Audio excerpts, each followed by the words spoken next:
A fire gutted a Westmoreland County home on Monday morning. Firefighters said they were called to a home on Route 982 in Derry Township. When crews arrived, they said smoke was blazing from the roof and windows. The homeowner said that his grandmother had died overnight, and he was at his father's house when the fire began. Several of his family pets made it out of the home unharmed. There's no word on yet that what caused the fire.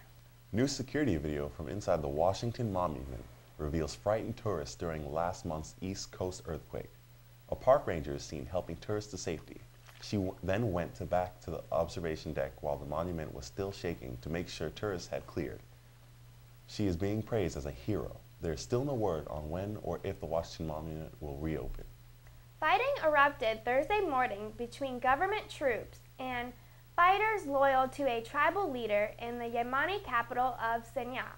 Republican guards clashed with the troops loyal to Sakade for 2 hours, witnesses said. The Yamar tribe first clashed with government forces in May when 12 days of fighting led to the death of more than 160 people. The tribes are supporting change in the country and have demanded the ouster of President al-Saleh. Federal health officials are expanding efforts to ensure no additional bacteria-tainted cantaloupes get to consumers in what has become the deadliest U.S. outbreak of a foodborne illness in more than a decade. 13 people have died in what has become the deadliest outbreak of a foodborne illness since 1998, according to records from the Centers for Disease Control and Prevention. Teal's monthly Wings and Sings returns again this Saturday night. Be sure to be in the HMSC, where all of the karaoke action starts at 9 p.m. and lasts until midnight. As always, there will be free wings for everyone. Now let's see what's cooking in the kitchen. Hi, and welcome to TC Cooking. I'm Marshawn Hainsworth. And I'm Ronell Hunt. Today we're going to be making Rice Krispie treats. The ingredients you will need is butter, marshmallows, and the most important thing, Rice Krispies. You also need a microwave, a spoon, a 3x19 2-inch pan, and cooking spray. First, you want to heat the butter and the marshmallows in the microwave for 3 minutes.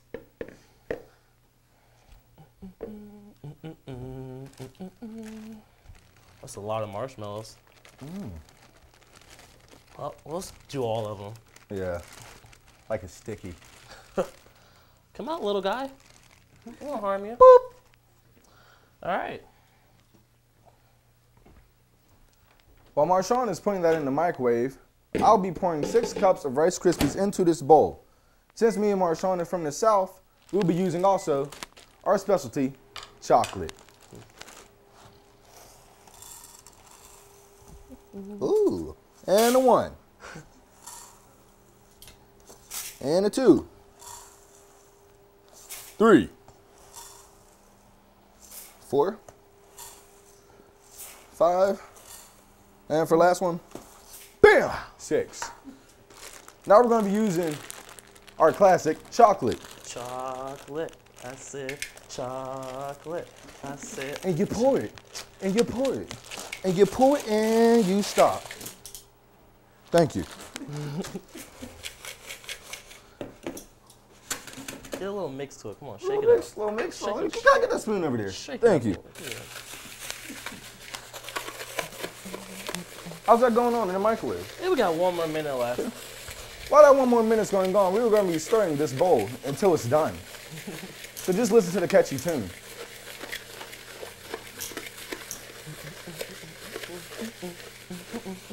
think that's pretty enough mixing. Why don't you add a little more chocolate? Add a little more chocolate? Just a little bit more, you Add a know. little bit more. We like chocolate a lot. How about we just use the whole bag? Use the whole bag. Can't go wrong with chocolate. You can't go wrong with chocolate. White chocolate, dark chocolate, milk chocolate, Hershey chocolate. Hell, why do you sometimes like I use a chocolate? Snickers. Why do you like chocolate so much? Well, it all started when I was 3 years old. My grandma gave me chocolate milk.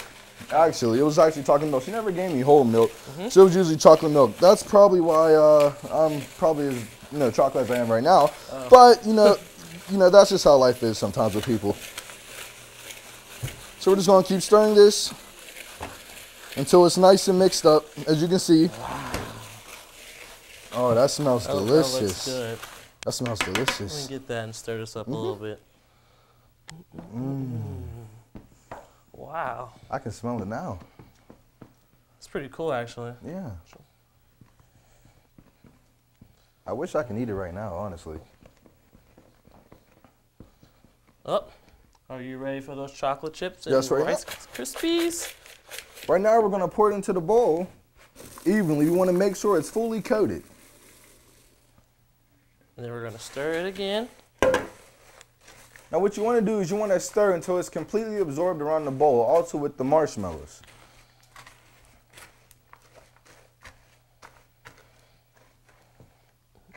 Keep stirring until it's almost impossible to still stir. You want to stir until it's to a thick form. Come on, work that bowl. Stir it. Work it. Work it real good. Work it. Work it real good. Work it real good. Work it. Work it real good. And stir it. All right. Stir it. Hey, Ronell, you want to spread this across that pan? Well, sure. Right now, we're going to be spreading it across the pan evenly. Oh, this is nice and thick. Yep. Looks pretty good to me. Yeah.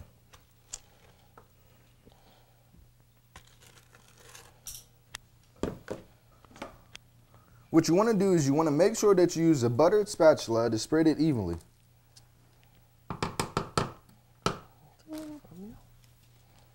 Hey, you want to finish this right here? Yep. Got you, partner.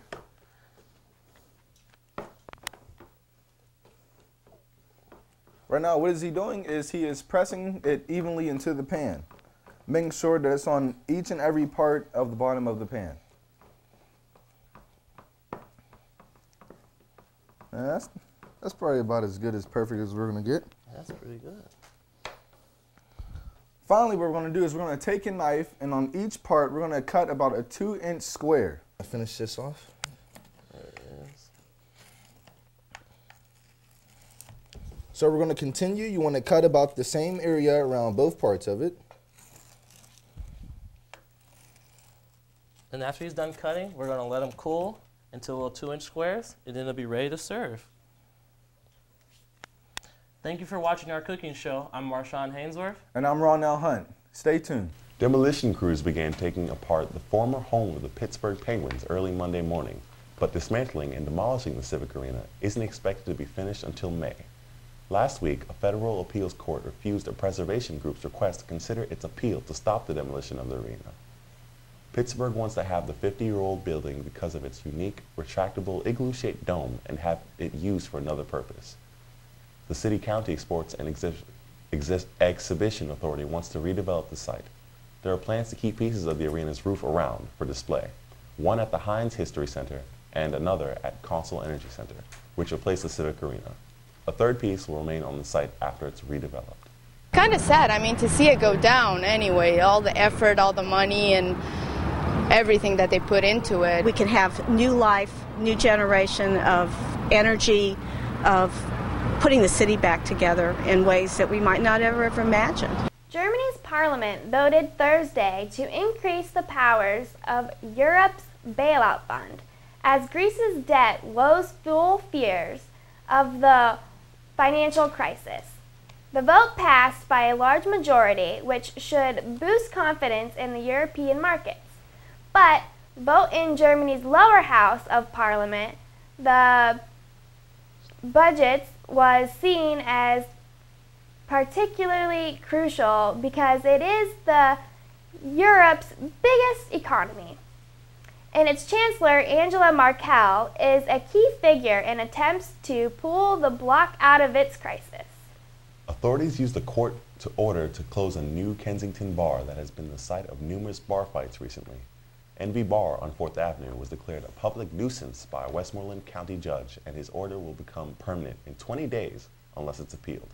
A fight in the bar earlier this month spilled over to a number of incidents elsewhere in New Kensington, including shots being fired in 2 incidents at McCargo Street and Leishman Avenue.